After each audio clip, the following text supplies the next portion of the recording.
Assalamualaikum warahmatullahi wabarakatuh.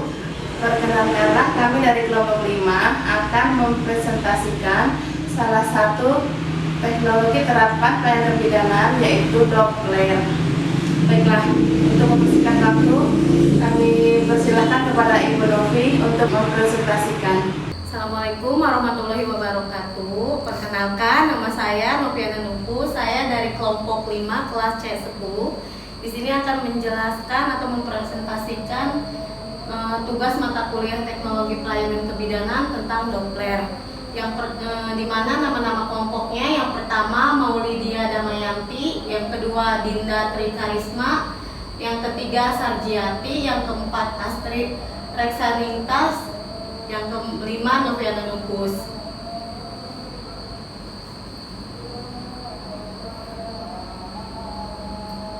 Doppler merupakan alat yang digunakan untuk mendengarkan detak jantung janin selama masih ada di dalam kandungan. Doppler juga menggunakan prinsip pantulan gelombang elektromagnetik. Doppler sangat berguna untuk mengetahui kondisi kesehatan janin dalam kandungan ibu.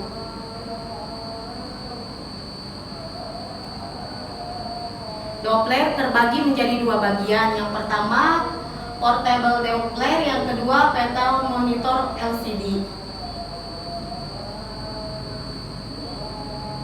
Yang seterusnya fenomena efek Doppler. Prinsip efek Doppler ini sendiri yaitu ketika gelombang ultrason ditransmisikan ke arah sebuah reflektor stasioner. Gelombang yang dipantulkan memiliki frekuensi yang sama. Jadi, jika reflektor bergerak ke arah transmitter, frekuensi yang dipantulkan akan lebih tinggi. Sedangkan jika reflektor bergerak menjauhi, maka frekuensi yang dipantulkan akan lebih rendah. Perbedaan antara frekuensi yang ditransmisikan dan yang diterima sebanding dengan kecepatan bergeraknya reflektor menjauhi atau mendekati transmitter. Ini yang ada pada bagian Doppler. Yang pertama transducer, yang kedua speaker, yang ketiga display.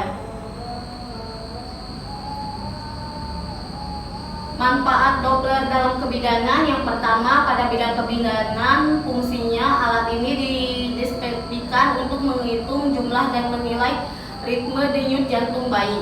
Yang kedua, surveillance antepartum, menentukan progresivitas dan meramal luaran PJT dengan deteksi hipoksia dan mekanisme kompensasi.